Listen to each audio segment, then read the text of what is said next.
Good morning. Good morning. It is day 2. Someone actually said to me last night, "So how was day 1?" And I was like, "That was just one day." um, Thank you all for coming again this morning. I hope you all got some sleep last night. Um, just, just a short bit of laughter. Yeah. Just a quick reminder as we start into the day, we do have a hashtag for the event. I know that some tracks will use individual hashtags for their track, and that's perfectly fine. But if you could be using the DigPed hashtag, we've used this hashtag for years through hybrid pedagogy. We used to hold regular chats using this hashtag, and so there's a whole community of people watching this hashtag. So it actually really helps if you're tweeting at all. To use the DigPed hashtag, because then people from outside can sort of peer in on the event a little bit. So as we get started today, I wanted to do one more thank you. I haven't mentioned this yet, but we have a sponsorship from Reclaim Hosting who sort of sponsor domain of one's own initiatives all over the country, helping students and institutions sponsor sort of it's a project that allows students to have their own domain that they can take with them when they leave college and that sort of thing, and it basically starts to help them develop sort of a digital identity and sort of a sense of their space on the web. Reclaim Hosting has generously, for the second year in a row, given everyone at this institute 1 year of free hosting on Reclaim. So if you want to sign up for that, you can use this. I could use the little thing, but I'm not going to. This link, bit.ly/digped 2017. It is case sensitive. And essentially that'll boot you right to a place where you're choosing your URL. And then when you go through the sort of purchasing process, it will automatically apply a discount code so you get a free year of hosting. And so in some tracks, we're actually working with domains throughout the track.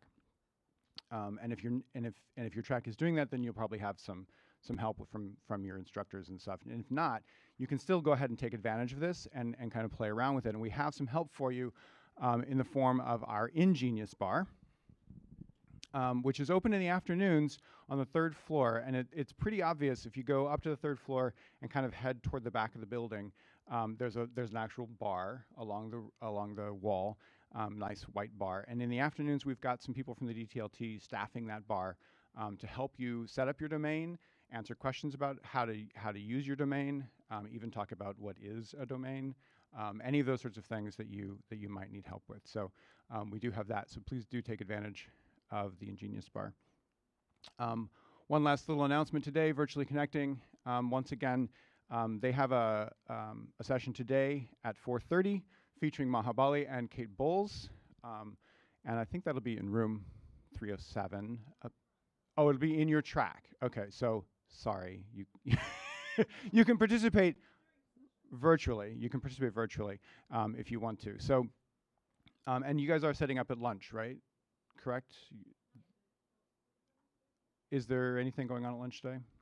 Okay, so anyway, they do have a table dedicated to them at lunchtime if they and they may be sort of just joining in and seeing if people want to come in. Okay, so with that, I would like to turn it over to Jesse to introduce our morning keynote, Adeline Koh. Hello. It's nice to be with you all today. I really, really enjoy the second day because the first day I feel like in a complete frenzy, and then the day feels like it's 16 weeks long. And then finally by the second day, I feel like I can actually breathe. It is a delight for me to start my morning by introducing my close friend, Adeline Koh.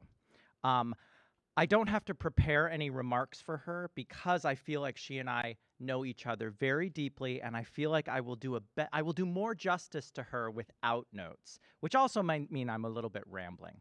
But the truth is that what I feel for her is a kind of rambling in my heart and my brain. I have known her across so many different projects, known her work, as well as been a collaborator with her. To see the trajectory trajectory that she's taken as long as I've known her has been really, really profound and amazing, and has moved me to push myself to ask hard questions of my work. And that's what I hope she does today, is push us all to ask hard questions about what it is that we do and what it is that we were called to do. And so one thing that I've talked to Adeline about, and she brought this up to me the other day. At one point, I told her this story about how I often feel like the people represented in academia are a very, very neatly self-selected group. The people who tend to be in rooms like this, and this isn't everyone in this room, and I think it's important to acknowledge that we are a diverse community, and we talk about being academics, talk about academic language, not recognizing that there are often people in this room with us in those conversations that feel alienated when we do that feel alienated when we use that language. I know, for example, Matt Morris, brilliant, brilliant man, amazing student. He's been a student at so many institutions. He even spoke about this a little bit during his concert last night, about he felt intimidated to speak to the group of people here. What happens is we start school when we're in kindergarten. The people who make it through kindergarten are the people who self-select to make it through kindergarten. The people who make it through elementary school are the people who self-select to make it through elementary school. High school, the people who end up in college are the people who choose to continue being educated in the system that we work in. They go to college. When you're done with 4 years of college, if college wasn't the place for you, you run screaming. If it was, maybe you go to graduate school. And now think about this when you go from people who have their master's degree to people who go on to get a PhD. And then imagine those people who go on to get a PhD that actually finish the PhD. And then the people that once they're finished with the PhD and they've been through this juggernaut of our educational system, they finish their PhD and then they decide to keep working in academia. And then they try and get tenure if they're in a tenure system. And then they try and continue to stay. And it's this self-select, it's like a siphon. The people that we end up with in the room are a very specific subset of people. The people we don't hear from enough are the people who leave.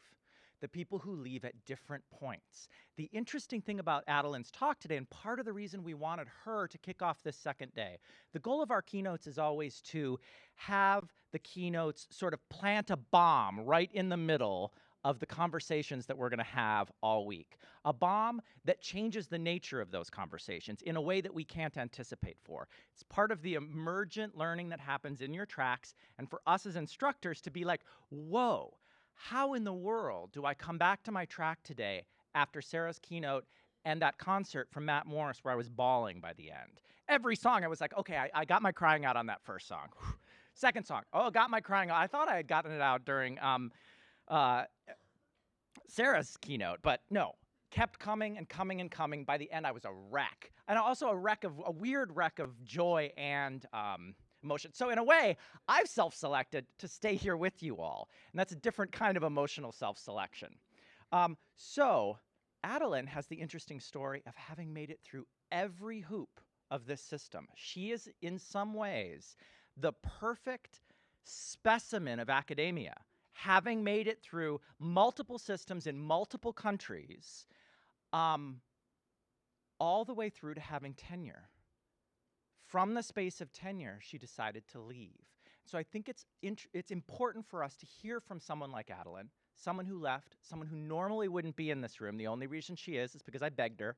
And this is probably her last, she's nodding. It's probably her last talk of this sort. But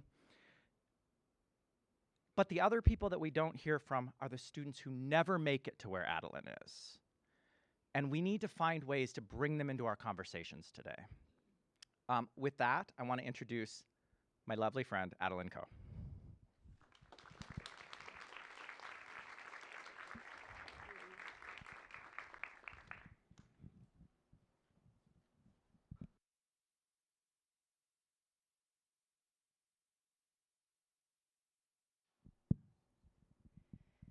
Thanks, everybody, and thank you to Jesse and Sean for having me here today. So I'm going to talk a little bit about my journey, which is why the talk is called Portrait of the Entrepreneur as a Young Woman. And in case you couldn't tell, that's a picture of me when I was about 4. And the thing I wanted to be most in the world was a businessman like my dad. So my dad always carried a briefcase. And so because I wanted to be like him, he got me a little briefcase. So there I am. I'm super proud because I have a briefcase just like my dad. Then I decided to become a professor. And then the story flips on itself again because now I'm a business person. So I'm going to start with asking you guys this question. What is the one thing that parents love to hear from their children? And what is the one thing that children hate to admit to their parents? Anyone?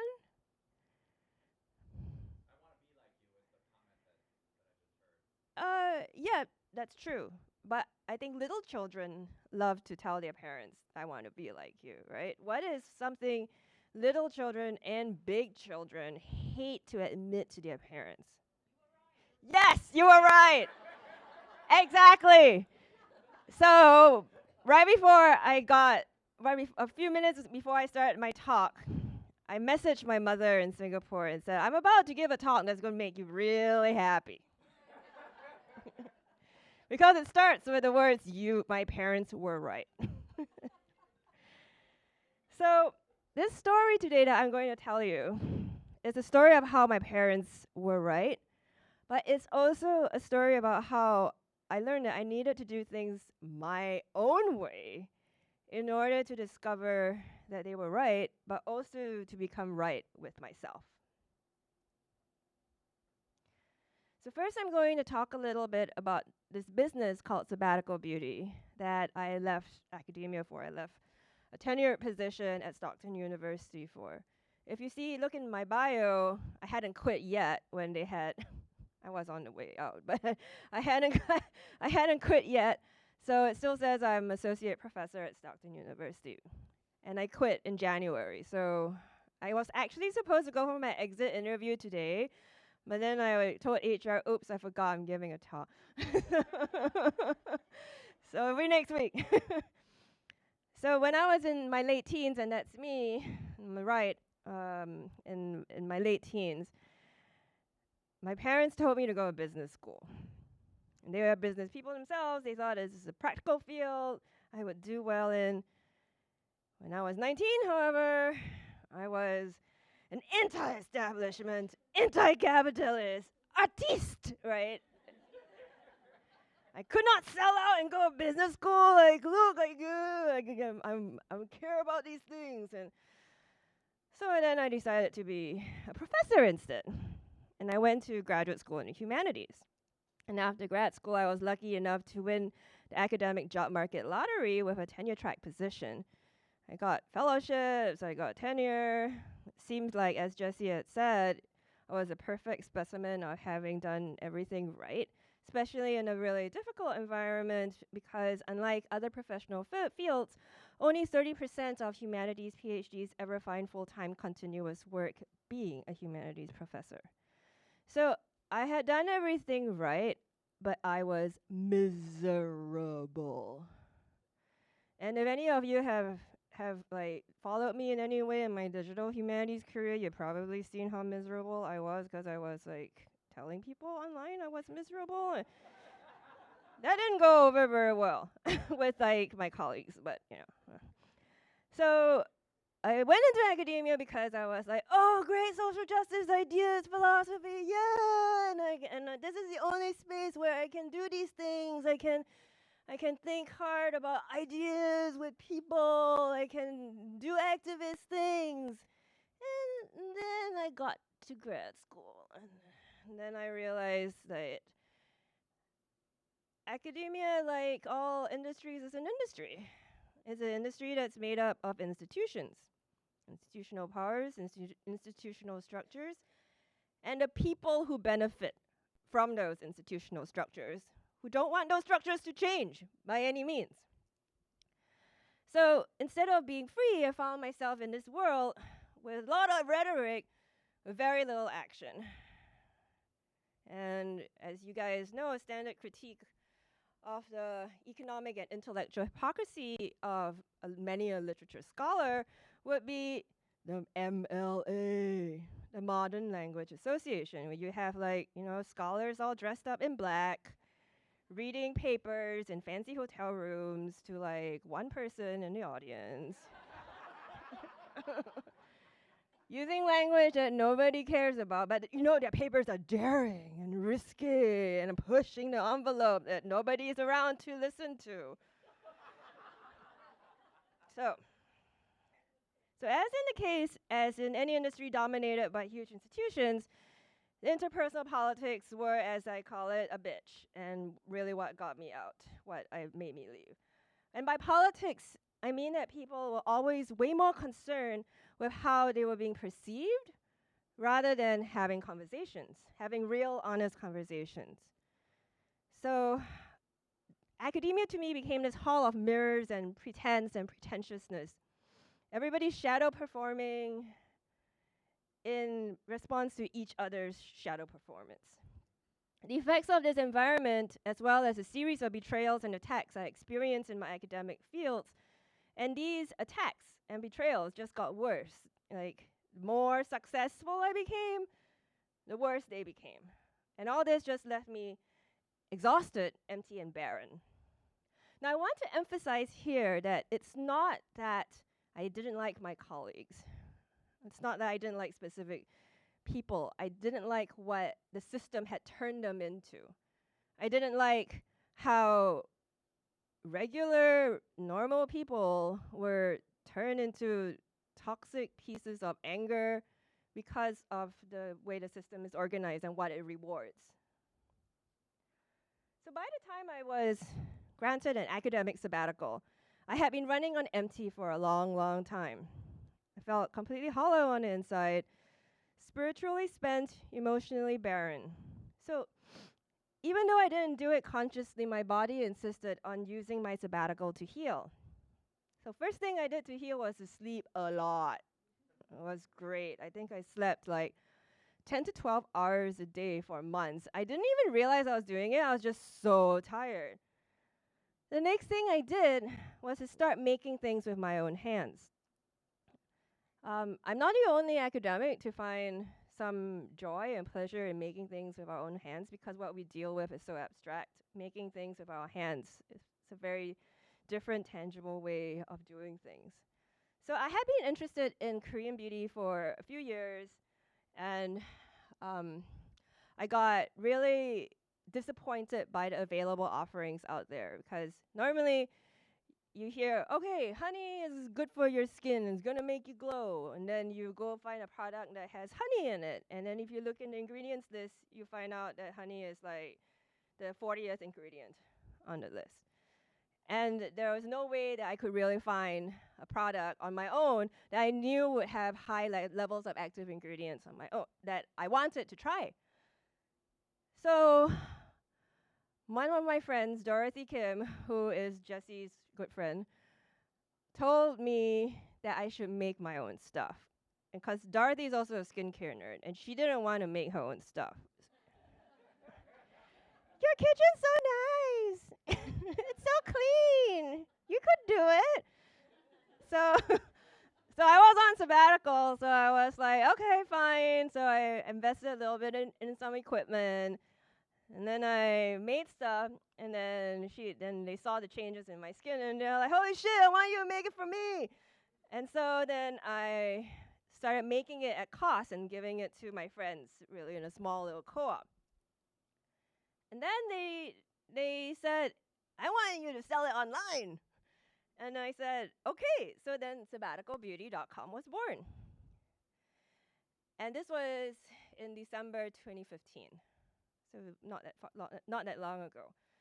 And then in January 2016, Sabbatical Beauty was featured on Slate. And all these other places in 2016, Allure, Women's Wear Daily, Shape Magazine, Yahoo News, and more. And so business actually boomed. It actually grew quite a bit. And I was like, maybe I have a way outside of academia. Now, Sabbatical Beauty was not my first attempt to leave, tell you the truth. Like, I applied for a lot of non-academic jobs. I never even got one call back, but, I kept trying. I also had a web development business for some time because I was trying to find different ways of leaving. But so it seemed like Sabbatical Beauty could be a path that I could take to leave. So I started taking all these business courses, marketing courses to see how I could make it sustainable. And I took a year of absence without pay to kind of see whether that would work out. And that was when I decided that it would, and I quit in January. So currently, I'm just coming off my year of absence without pay, but I quit in January. So now is about the time. My mom will be really happy that I am saying that, she was right, because I wanted it to be, she was like, you shouldn't have wasted your time. You shouldn't have gone through all that rigmarole of academia. You could have just gone straight to being a professor. And while, yes, she was right, I find what I'm doing now way more fulfilling than anything I ever did as an academic. I'm going to talk to you today about how I needed to have gone through academia in order for Sabbatical Beauty to be as personally rewarding and fulfilling for me as it is today. I'm also going to talk about what I learned, the skills I brought to becoming an entrepreneur, and the problems and challenges that I continue to face. So, first thing, I could not have created Sabbatical Beauty without two critical things that my academic training gave me. The first is that I'm able to sieve through large amounts of information quickly. I can summarize it, I can point out patterns, I can retain the information, I can spit it back out, I can explain it to people. And this is something that all academics are trained to do, but we don't realize how important this skill actually is. This skill allowed me to learn enough cosmetic chemistry to start making my own products. And it's also become the backbone of my foray into all these other different fields that's made Sabbatical Beauty successful: business development and marketing, working with personnel, and more. So being able to conduct research thoroughly and efficiently is a skill that many humanities academics don't know that they have. But they don't know how valuable this skill is. So in just about any professional context, you're going to be asked by your boss one day to do something out of your comfort zone or to learn something new. And employers really value it when you can take that and run with it. And I know that I do now as an employer, because I'm always asking my staff to do something new. And if somebody is able to do something new and learn quickly and nimbly and run with it, they're always going to look way better than somebody who's like, I don't want to change. I just want to do what I normally always do. So I could not have been able to accomplish the task of creating and sustaining Sabbatical Beauty if research had not become second nature to me. And I know much of this is to do with my academic training. The second thing my academic background gave me is a crazy amount of confidence. After being through the ringer that is the academic job market and achieving tenure, it's kind of hard to intimidate me intellectually or otherwise. People still try, not that they don't. But all that time that you spend and you're like reading and reading and reading all this boring stuff, and then you're like trying to piece it all together and find threads and like, oh wait, what? Said actually was like rewriting Foucault. What? Oh, everything comes from somewhere else. Oh. It's like it makes reading other stuff a lot easier, right? So I got really confident, and it's kind of ironic that academia gave me so much confidence because I was never confident as an academic. I had a ton of what is commonly known as impostor syndrome. And impostor syndrome is a phenomenon where high-performing individuals are unable to own their own achievements. And they constantly think that they are frauds, that they are going to be found out by someone. And as anyone with imposter syndrome knows, like no matter how successful you are, no matter what accolades you receive, you're not ever going to feel that imposter syndrome diminishes at all. It's very commonly felt by women and people of color in high-performing professional positions. And I was wondering whether what happened to me when I came to give a talk yesterday, because I used to give talks every 2 weeks. I used to be always flying somewhere to give some talk. And the moment I got to the college campus, I would just like feel it close around me. I'm like, ugh, the institution. And and I will always find the imposter syndrome surging. And the last talk I gave was at Princeton. Lovely, lovely, lovely lady. Oh, I felt it so bad. So I was wondering whether I would feel it like when I arrived yesterday. And surprisingly, I didn't. And I think a lot of the reason why is because I'm not coming to you as an academic anymore. You're not expecting me to be a professor, which is great. And so I didn't have that weight, whereas I always felt that weight as a professor. So it's really ironic because I always was plagued by imposter syndrome in academia, but I have no imposter syndrome being an entrepreneur. And that's really weird because I was trained to be an academic and I was trained well, and I have absolutely no training as an entrepreneur. I have no training in cosmetic chemistry. I have no training in business. Everything is stuff I learned on my own. But I have no imposter syndrome. I'm super happy. I'm super confident. And I attribute the grueling work and needing to survive in academic palace intrigues in knocking out of me any fear that I may not be good enough. So Sabbatical Beauty would not be the company that it is. Yeah, I like that pussy hat too. Basically, it's about being a feminist company. So I would not have branded or constructed Sabbatical Beauty as a company the way it is if I had not gone through my academic training, where I fell in love with writers such as Fanon, Baldwin, Bell Hooks, Audre Lorde, Michel Foucault, and began thinking and behaving in totally different ways. So that's taken from the Sabbatical Beauty About page, where I describe it as our mission statement as Sabbatical Beauty is founded with a political intersectional feminist vision. We don't see beauty as a frivolous form of self-care, but as a way of caring for ourselves, but which allows us to better care for the people around us. We practice that in our Sabbatical Beauty Facebook group, one of the most supportive online communities we have ever experienced, and everybody is really encouraged to join our Facebook group. Everyone who works for Sabbatical Beauty is paid a minimum of a living wage, and as I heard from Bethany, who is helping me live stream the other day, I actually pay really well, according to, she was like, I wish I could come work for you instead of Jessie.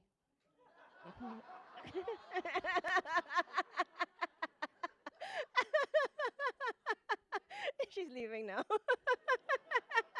like, what did you just do to me? Anyway,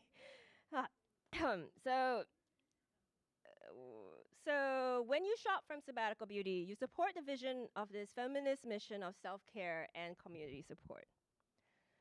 So, well, when you hear about the beauty industry, you think of making women feel insecure about themselves in order to sell product.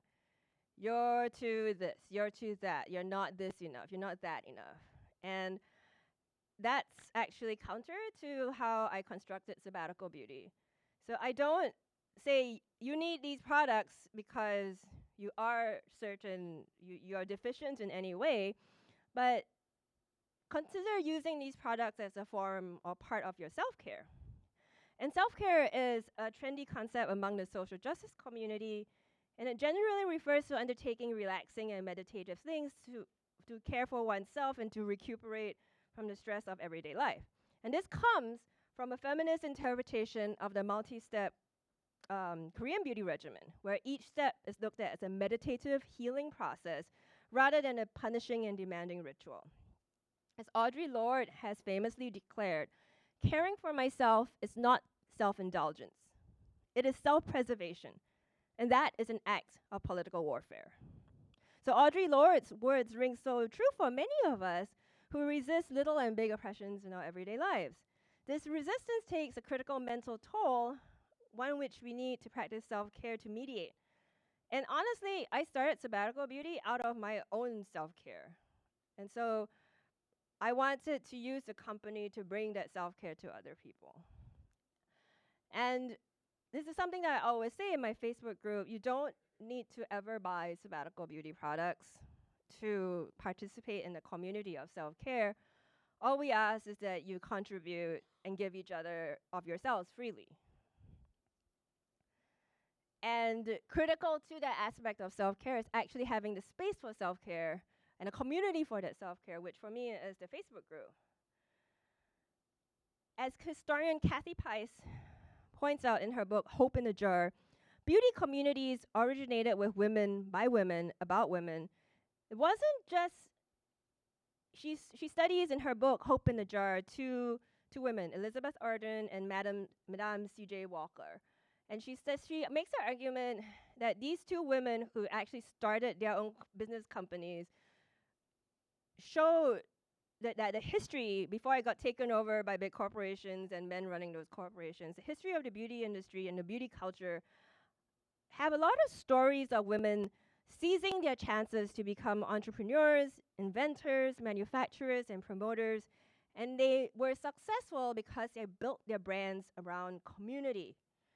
The web of intimate rituals, social relationships, and female institutions that gave rise to American beauty culture. And a lot of my most ardent supporters in the Sabbatical Beauty Facebook group often talk a lot about what this community means to them. And I'm going to read to you a few comments that they recently shared with me. So Barbara L. says, so I'm pretty new to SB, but I can think of several ways SB has already had a significant impact on me. I had given up on skincare products in my 20s because none had worked for me due to my sensitive skin. But now with SB, I have a few products that don't aggravate my skin and make my skin look great. Number two, due to number one, my sense of self is improving, but not only because my skin looks better. For decades, I had chalked up my extremely sensitive skin to me having a weird and quirky body that I have no control over. Plus, I went through some yucky health and family issues about 10 years ago that left me not trusting my body more generally. But now, finding products that work with my skin is giving me back a sense of agency and control over my body. I actually feel more empowered at a very deep level of my being, and my relationship with my body is improving. Number three, I love the self-care part of it. I love having a morning and evening skin routine. My routine calms me, brings me joy, and empowers me. And I look forward to these times every day. And now it's making me want to extend my self-care to other aspects of my health and well-being that I've been neglecting. Another comment from JJ, this community is incredibly supportive. The products really work, and because of the community support and patience with my basic questions on skincare that I never learned as a child, I'm actually taking care of my skin for the first time in my life. I feel so good when I do. There is no judgment from the community when my 39-year-old self asks questions and falls off the wagon, just support, patience, empathy, and love. Linda D says, I have learned so much as a white woman from small town USA from this international group. Perspectives I had never been exposed to, pain I had never experienced, love and support from strangers who do not have to give it. Hard-earned confidence from skin that no longer causes humiliation and shame. And finally, from Villette B, SV is a place of like-minded people brought together not by vanity, but by a desire to care for ourselves and each other. Sure, the products are fun and inspire play of the best grown-up kind. Yet the products are designed to effect real change in our largest and most visible organ, our skin. By nourishing our skin, we nourish ourselves, an act that can be profoundly transformative. And for me, I've met such amazing, inspiring people here, people who encourage me to try, celebrate my success, and offer sympathy and hugs when I need them.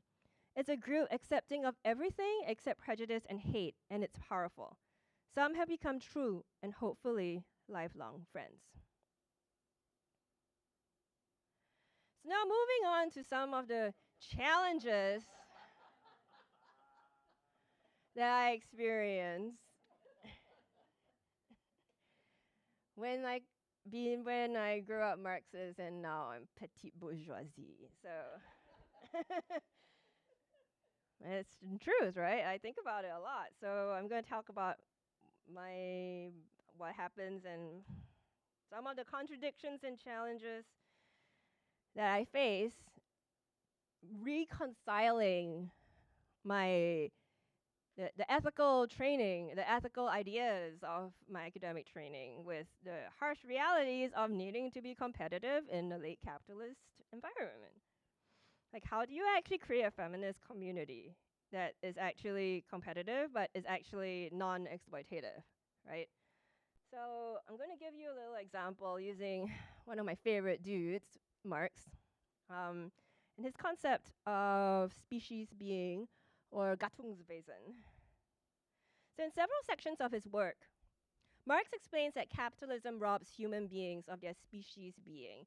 And by species being, Marx is referring to human nature, but he doesn't mean human nature as something unchanging and timeless. But species being is for him is like something that we need to come into being in different social and historical contexts.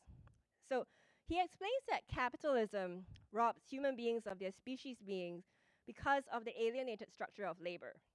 In the German ideology, Marx argues that for humans to realize their species being, you can't be content with producing a small part of a work.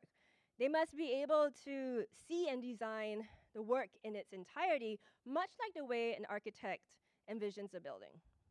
The idea of conceptualizing an effective and entire production is for Marx a realization of human will.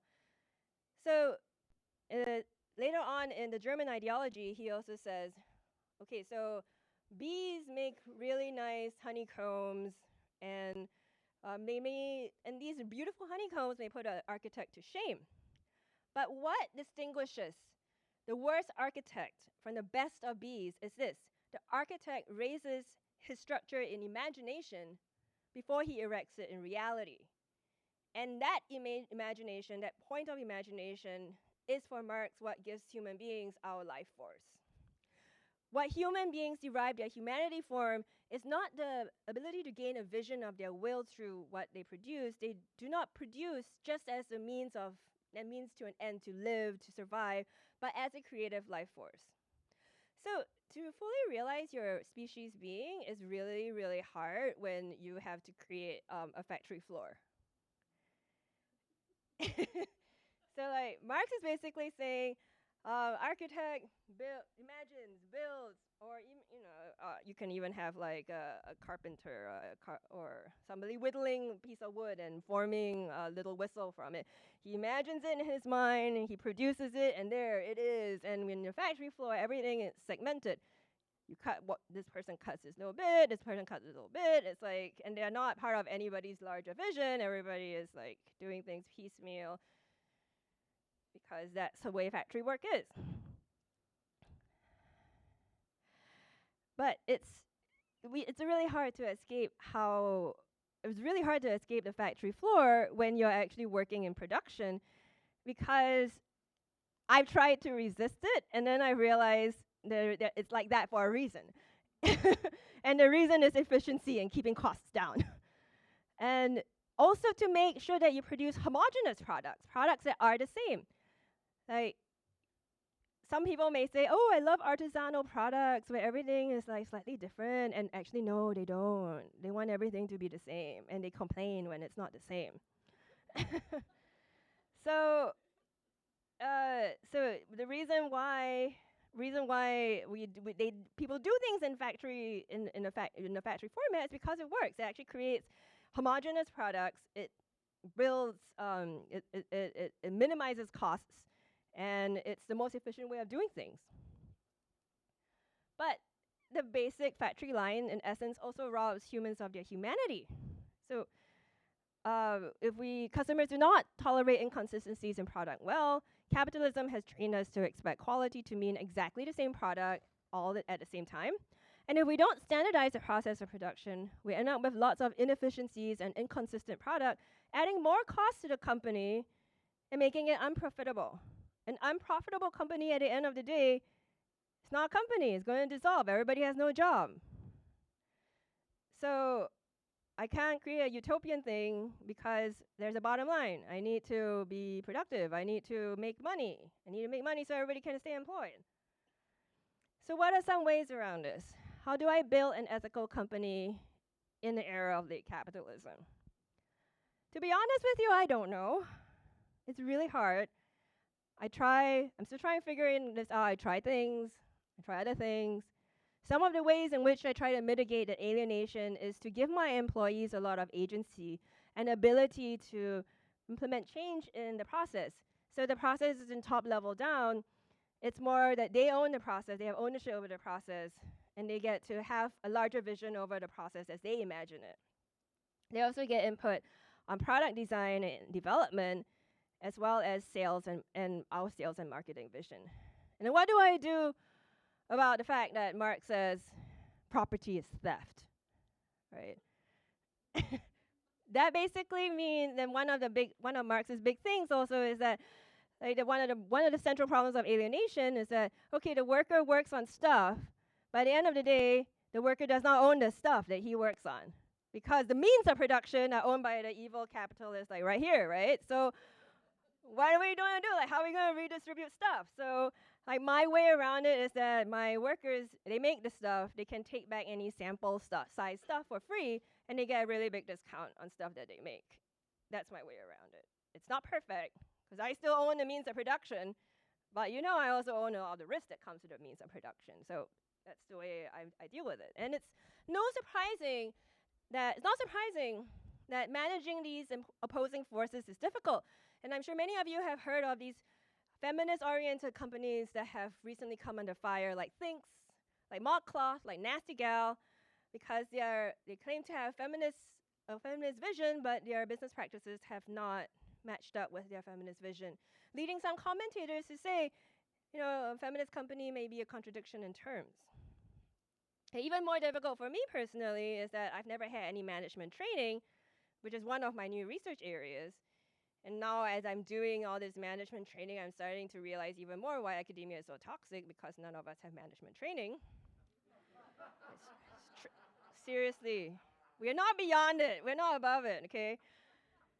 Managing a student or a colleague is really different from managing a direct report and not being an exploitative, oppressive boss, but still getting things done. It's really hard. I struggle all the time. And finally, my big issue. No, the customer is not always right. Another difficult tightrope that I learned to walk is managing problematic customers. Oftentimes, I need to manage my customers to protect my employees, and sometimes I have to say that maybe my employees or the people who work with me are more important than a customer, or my mental health is more important than a customer. So going into retail has honestly been really eye-opening for me, because you get to see the worst of human behavior, which is why I like to say around Christmas time that the elf on the shelf is watching how you treat customer service. For the most part, I'm extremely lucky in that the majority of Sabbatical Beauty fans are wonderful to work with, very generous, very supportive, but there are always those rotten apples, right? And one of my quandaries surfaced soon after November 2016 with the catastrophic results of the US election. Given my personal background and the brand philosophy of Sabbatical Beauty, I found it impossible to just not mention politics in the Facebook group. Staying away from politics felt insincere, inconsistent with the brand and its political philosophy. But this did not resonate well with my more conservative customers, who would complain that Sabbatical Beauty has changed. It used to be a place I could just talk about my skin and nice things, and then now why do you go talk about politics? And so I listened. I tried to mitigate the politics for a while, but it just felt really, really wrong and insincere. And interestingly, my sales went down and activity in the group went down. The breaking point came when one of my more problematic customers was upset because she had posted a video of a woman in a face mask, a black face mask, charcoal face mask, who was having problems taking the mask off. And I had deleted that video because it looked like blackface. And I make a charcoal mask, I post on it, I said, don't post selfies of yourself in it because it triggers people, especially in North America, to think about the history of minstrelsy and blackface. So like, just don't do it, it's not cool, right? And so she posted this video because she thought it was funny, and she was like, why did you delete my video? And I said, I deleted this video because it looks like blackface. But I didn't mean it to look like blackface. That doesn't matter that you didn't mean it to. But it's just funny. It should be just lighthearted. And so that's when everything came to a head. Okay, so basically, this white woman is asking me to center her idea was funny, making her feel good, versus the women of color who are my customers as well. White women make up the majority of my customers. What was I going to do? Was I going to turn a customer down? Was I going to make a bad business decision? Yes, I did. I made a bad business decision. I cut her out of the group. I deleted her from marketing. I put up a posting. If you're a Trump supporter, you can get out of here. We're not interested in serving you any longer. I really did. Seriously did. And I got all these angry responses, like blah, blah, blah, blah, blah. And then they were like, you made a really bad business decision. You don't know anything about how to run business. And I got emails about how I didn't know anything about business. I didn't know how to run business. Interestingly enough, my group activities surged and my sales went up. So, whether it was a bad business decision or not, I knew that I could not live with myself without making the brand a space that I would be comfortable with, that I would be ethically comfortable with it being that way. And it seemed like because I invited people to leave, the people who stayed were really happy about that. And it made the space a much more welcoming, nurturing space for the people who were left behind, and they were really grateful for that. And I've also been happy to see that companies who are comfortable taking political stances like Penzies, Robin Wharton, who I think is here somewhere, sent me, when that was going down, she messaged me, like, Penzies is doing it too. You're not alone. And I was like, ooh, so great. Penzies is doing it. And this is even when companies make decisions they pretend have nothing to do with politics, and your brand image, like Nordstrom's dropping Ivanka Trump and being like, it's just a business decision, it's not a political decision. We all know it's both, right? The Delete Uber movement, which took place after Trump announced his first iteration of the Muslim ban in January 2017, when Uber was basically scabbing for taxi drivers in California who were not running their services or protest against the ban. But all this kind of shows that politics may have a more conscious place in business than we typically imagine. And all of you here, if you've had any feminist training in the past, you probably also know that for feminists, the personal is political, so business is, of course, political. Not all businesses will admit to that, but, academic training. In some, it's difficult and it's worth it. To end this talk, yes, my parents may have been right. They were right. I'm much happier being an owner of a small business than I ever was as an academic. But as I've tried to lay it out to you today, I know that Sabbatical Beauty would not be the same company if I hadn't gone through academia. And I would not be as happy with Sabbatical Beauty. Now, overcoming the challenges I've outlined isn't easy. Neither have I resolved them in the least, but I try. And I keep trying. And unlike the challenge that I faced when I was an academic, I feel good about this challenge. I feel that these are difficult but important problems to try to solve. And struggling through it, not being successful, but just struggling through it, and trying to weed through how complex it all is a really worthwhile thing to do because I am making a difference in people's lives. Much more than I think I ever did as a professor. It feels amazing to be living out my ideas rather than fighting through bureaucracies to see them realized. Thank you.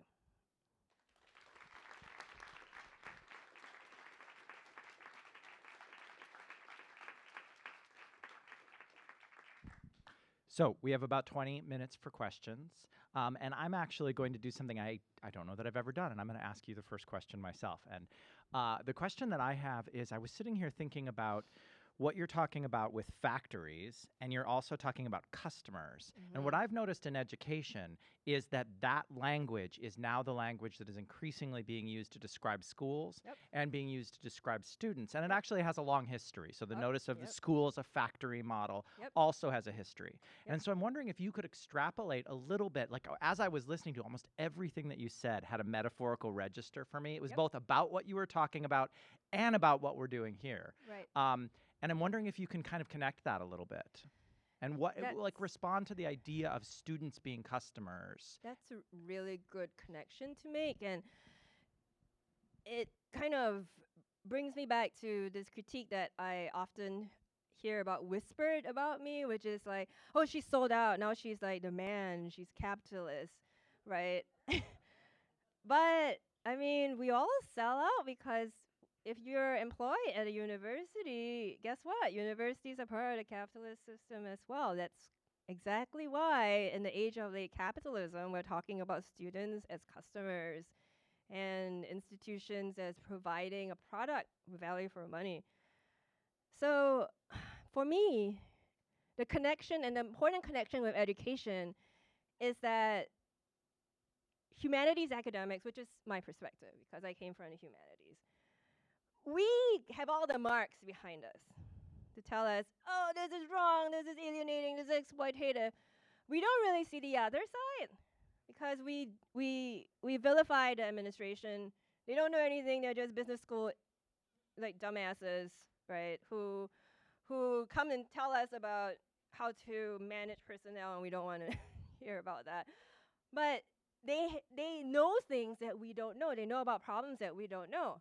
So the problem for us, I think, is that for us, for you guys, as faculty,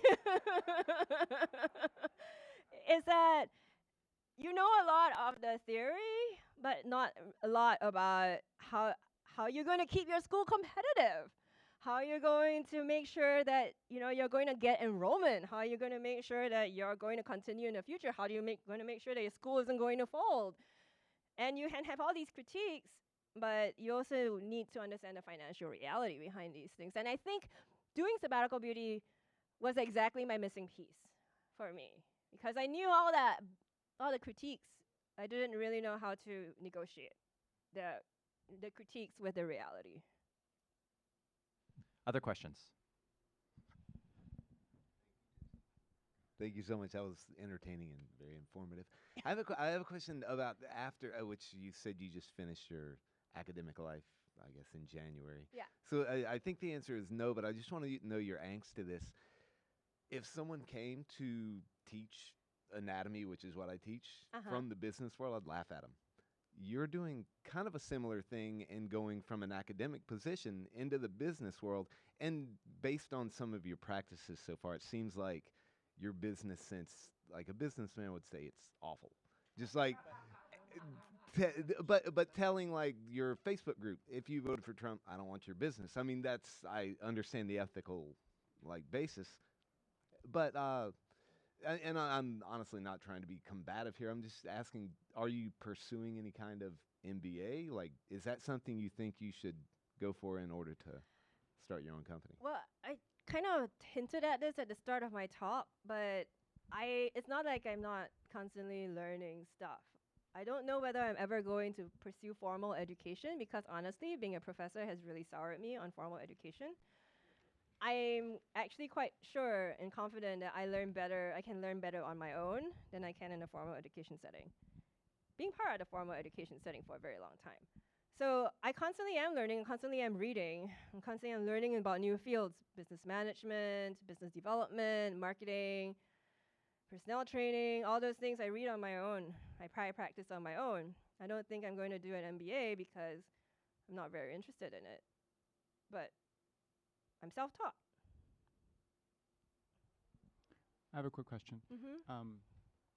So there's actually been a lot of discussion about this recently in academia, and that is the issue around academic neutrality and sort of trying to maintain a political neutrality. Your decision around your business shows that you make a statement. This is not a neutral situation. Yep. And I'm wondering if you have any sort of comment about that regarding academic neutrality, because it is really becoming, we're in a really divisive situation, right, in culture right now. And so I'm wondering, especially from a pedagogical perspective, how do we handle that with students? How do we handle that in a classroom where you get the question? I get the question. Okay. I'm just glad I'm not a teacher anymore. I honestly don't know how to answer that because you can't really remain neutral when the administration is trying to kick people like you out of that space. It's not something that you can be neutral about when you're being attacked all the time. So I'm lucky in that Trump was elected after I quit, so I don't know the answer to your question. I just know that it's a very, very difficult conundrum to be in. Other questions? Here, let's pass that one up there. I don't think I can make it. Thanks. I actually disagree with the idea that you're not a good business person. I study feminist publishing in France, and granted, this publishing house kind of had an heiress backing it, but but it was also much maligned and got in all kinds of political squabbles. But in the course of that research, I was interested in this idea of niche marketing, right? Like the idea of developing, like you alienate certain customers, but in doing so, you attract others. Yep. And so I kind of think it's a different approach to business. It's not the McDonald's one-size-fits-all kind of model, but I don't think it doesn't sound like that's what you're trying to do. Yep. So I kind of think that's actually a really great strategy, and I like the idea not of neutrality, but of strategy. And so anyway, I actually kind of think it makes perfect sense to me that what you outlined as far as trying to wed the business and the ethical, and I just wanted to, it's a comment, not a question, just, yeah, go ahead. You're actually right. I mean, mainstream business books actually talk about this. There is a book called The Pumpkin Plan, which is how does a pumpkin farmer grow the biggest pumpkins ever, right? What a pumpkin farmer wants to do is to grow huge pumpkins, right? Not like this, every small pumpkin being the same. And what the pumpkin farmer does is that he weeds out the weak pumpkins, and so that the big pumpkins have more space to grow. And his whole argument in that book is to weed out your bad customers and concentrate everything on your good customers, which is basically niche marketing is what you're arguing. Yeah. I have a question.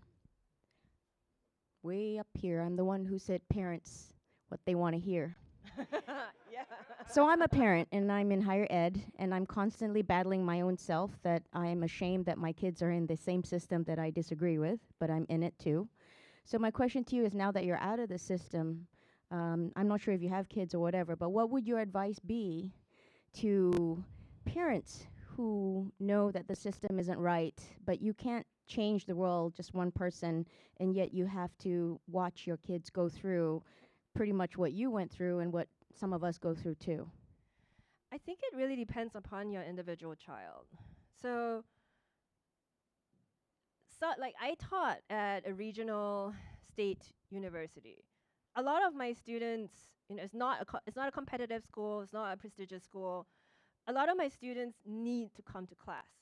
Like they don't have the discipline and the structure to learn on their own, or they haven't learned how to learn effectively.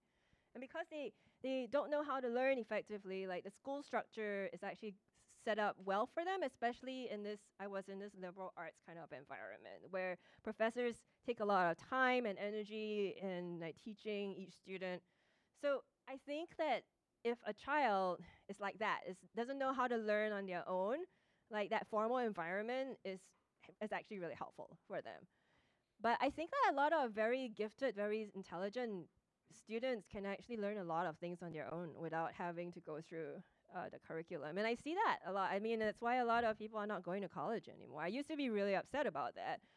But I also see that, the ones that the ones that need college most are the students that don't know how to learn. And a lot of students who have already learned how to learn through K-12 actually don't need it. They can learn it on their own. I've taken a lot of courses online as well, like online marketing courses and online business development courses are like a hugely booming thing. A lot more interesting also than business school. These courses are. Yeah. Question? Thank you very much. I learned a lot from your talk, and actually this may not appeal to everybody in the room, but actually I have a question about beauty because I do actually follow Korean beauty, and I learned about your company actually when that Slate account came out, and so this is really great. So my question is, Korean beauty is particularly well known among a small group of people here in this country because they rapidly change product lines. Like they do a lot of research and development. So, you know, as opposed to like your mother who may be happy with one particular skincare product for like 20 years, you know, things are changing every 6 months, that kind of thing. And it's now becoming more popular, and larger retailers like Target are now starting to bring some stuff in. But what's interesting to me is that when I try to shop for Korean beauty stuff online from Korea, I can get stuff for like $5. And then when I go to Target here, I can get the same thing for like $50, right? So I just wanted to get a sense of how you thought Korean beauty and Asian beauty in general was going to be reinterpreted for the US domestic consumer, and how you thought that your particular more niche marketing approach to that might evolve as Korean beauty becomes, and Asian beauty more generally, becomes more of a standard and not so much of a hot new trend. That's a really good question. And my answer to that is, I'm answering that by saying that I think, so I'm originally from Singapore, and my whole family is still in Singapore. And I think that if I had stayed in Singapore the entire time, I could not have created Sabbatical Beauty. And the reason why is because, like, the Asian beauty regimen, as I and my friends have discovered it, like, we reinterpret it as feminist self-care. It's not feminist self-care in Asia. It's very oppressive. So it's not relaxing. It's like something you have to do in order to like look good for the patriarchal gaze and all that. So I could not have done Sabbatical Beauty if I had remained in Asia. So what I do, how I reimagine it now is a lot to do with, as I've been saying, my academic training and like my work with people and developing that community. I think that the people who are attracted to my brand and who stay in the brand are interested and attracted to that kind of branding. And so that's why they stay with it. Because if you're not, if you're politically conservative, or you just want something that looks good on your face, then you can always go to another company. I do, however, have some politically conservative customers that like got really angry with me, but keep trying to find ways to still get Sabbatical Beauty. Like, it's very weird. Like, some of them just keep buying, and like, why do you keep buying? And then, or like, they try to like trade stuff with other people. But to answer your question, like, I don't know how I'm going to grow. I don't see myself expanding beyond a niche market, but I see that niche market expanding. We have time for one or two short questions.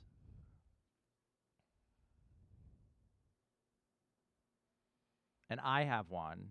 I have another one.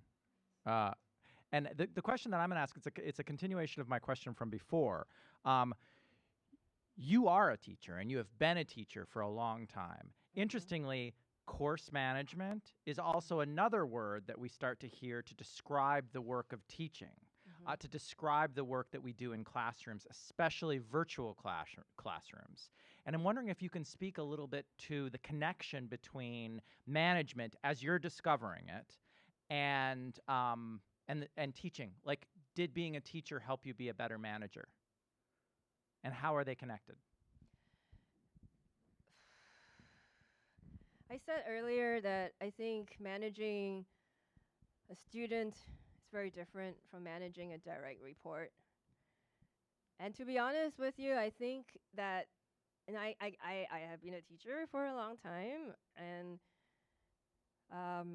being a teacher for a long time helped me to do some things right managing other people in a work environment. It helped me to, but also made me do some things wrong. Like, as a teacher, I don't think I was excessively harsh on my students, and I think also that for teaching, at the end of the day, what you want to do is to give your student a learning experience. The final product is not whatever they're working on. The final product is that learning experience. So that's the product that you're giving them.